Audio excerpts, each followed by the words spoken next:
Voici l'exercice d'application proposé. Voilà, qu'on va essayer de traiter ça ensemble. On va essayer de lire attentivement cet exercice. Petit 1, définir les termes suivants. Un ion, un anion, un cation. En petit 2, qu'est-ce qu'on nous demande de faire? À quoi est dû le passage du courant électrique, petit a, dans un électrolyte, petit b, dans les fils conducteurs. Petit 3, traduire l'électroneutralité de ces électrolytes en plaçant des coefficients appropriés. Un électrolyte petit a proposé Al3+, plus Cl-. B, AU3+, plus CO3, 2-. A+, en petit c, A+, plus SO4, 2-. Voilà, voici l'exercice d'application proposé. Voilà, donc, je vous invite à suivre attentivement. On va passer à la correction. Donc,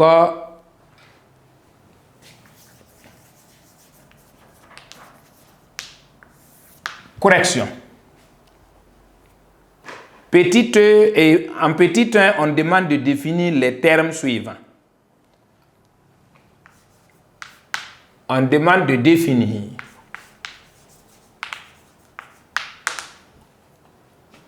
on va mettre des tirets.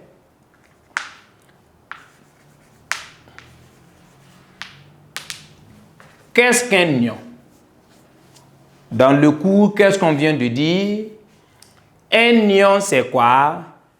Un ion, c'est un atome ou groupe d'atomes ayant perdu ou gagné un ou plusieurs électrons. Donc, on va noter ça. Un ion est un atome ou groupe d'atomes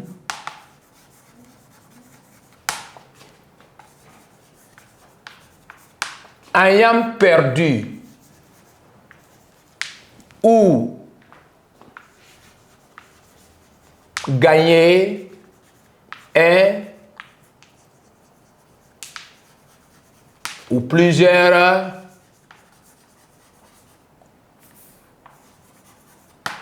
électrons.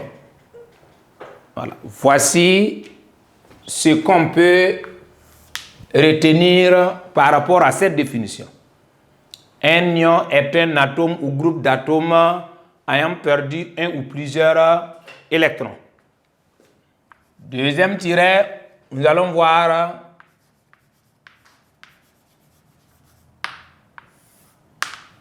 un anion. Un anion, c'est quoi?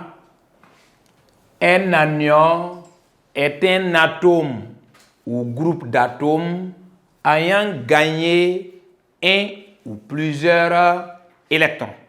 Donc, l'anion, puisque lui, il est chargé négativement, en chimie, quand le moins, là, veut dire gagner. Donc, un anion est un atome ou groupe d'atomes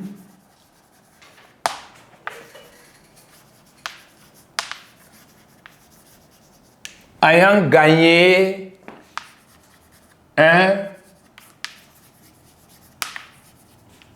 ou plusieurs électrons.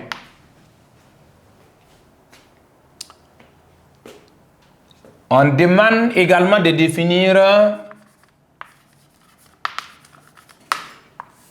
un cation. Qu'est-ce qu'un cation? Un cation est un atome ou groupe d'atomes ayant perdu un ou plusieurs électrons. Donc, un anion est un atome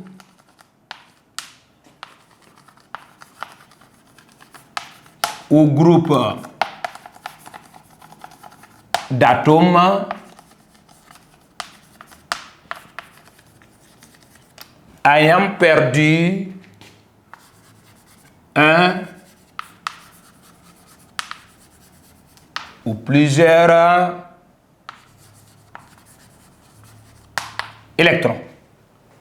Voilà, voici ce qu'on peut proposer comme définition à ces trois termes.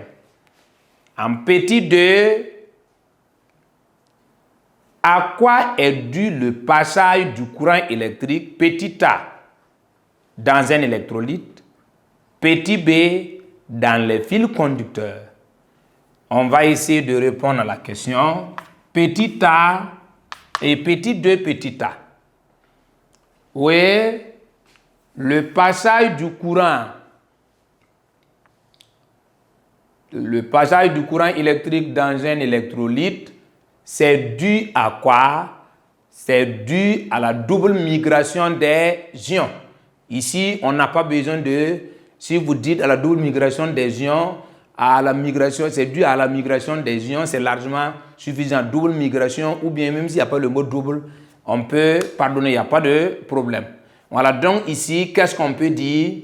Le passage du courant électrique dans un électrolyte est dû à la double migration des cations et des anions. C'est ce qu'on peut dire. Même sans préciser, même si l'élève dit c'est dû à la double migration des ions, c'est largement suffisant pour un élève de 3e. Donc ici, qu'est-ce qu'on peut dire? Le passage du courant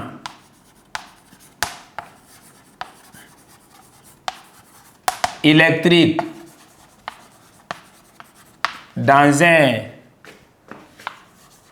électrolyte est dû à la double migration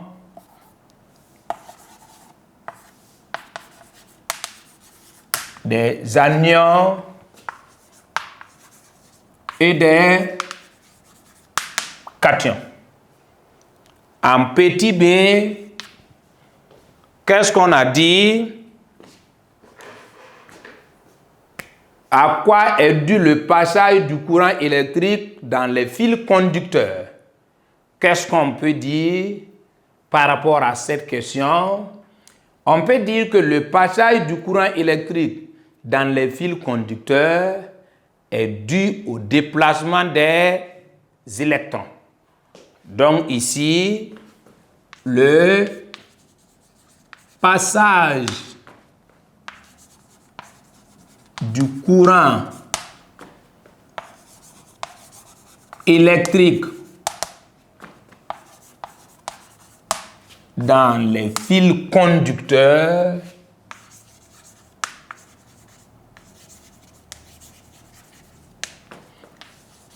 est dû au déplacement des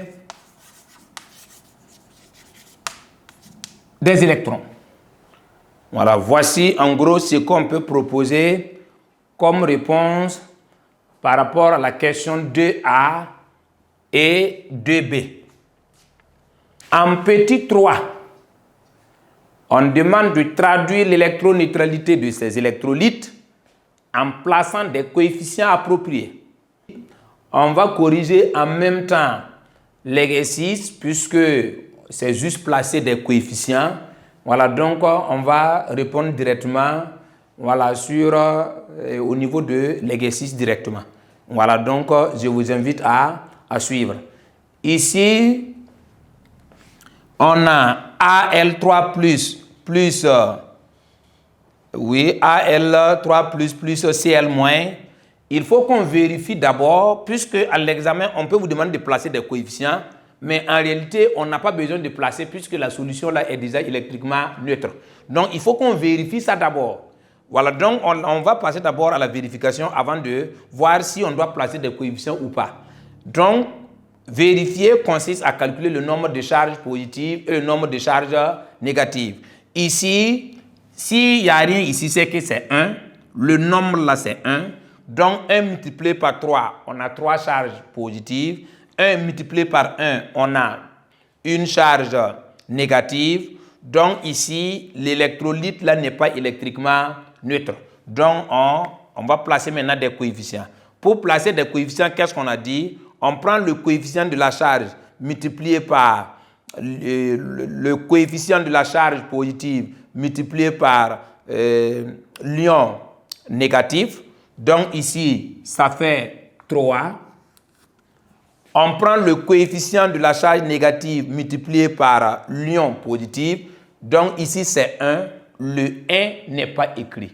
Voilà, donc il ne faut pas mettre 1. Non, non, ça, c'est pas bon.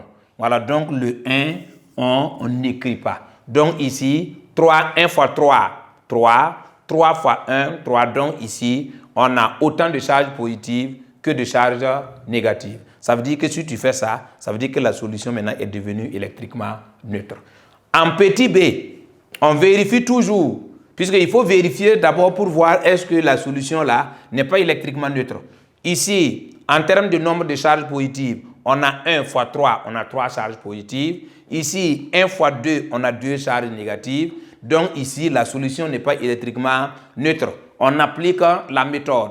On prend le coefficient de la charge portée par l'ion positif, on multiplie par l'ion négatif.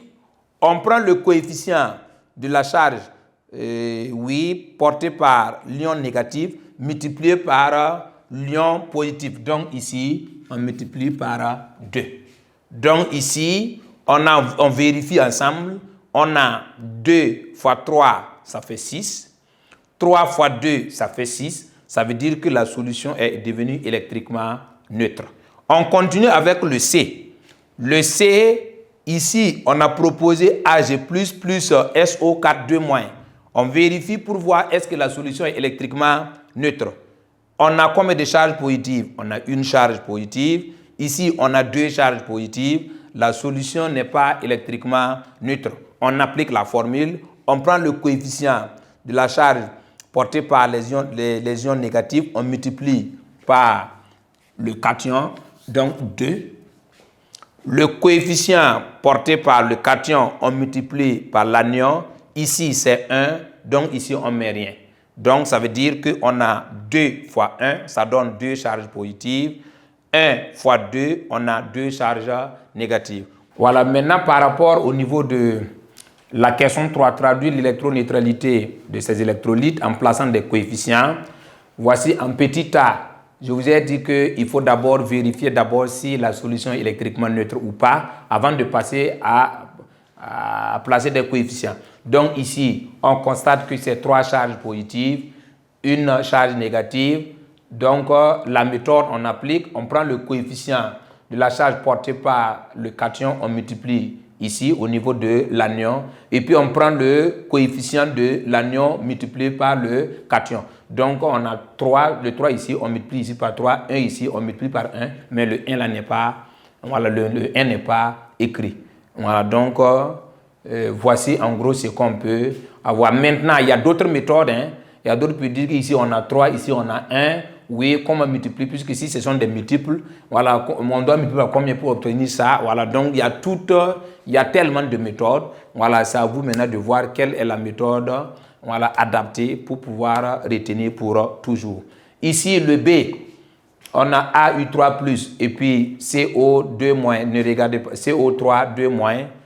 Charge, en termes de charge, on avait 3 ici et 2 ici. Il faut placer des coefficients. Ici, on prend le coefficient de la charge portée par l'anion, on multiplie ici. Et puis le coefficient de la charge portée par le cation, on multiplie ici. Vous voyez que la solution là est devenue électriquement neutre. On a 6 et puis 6, donc c'est bon.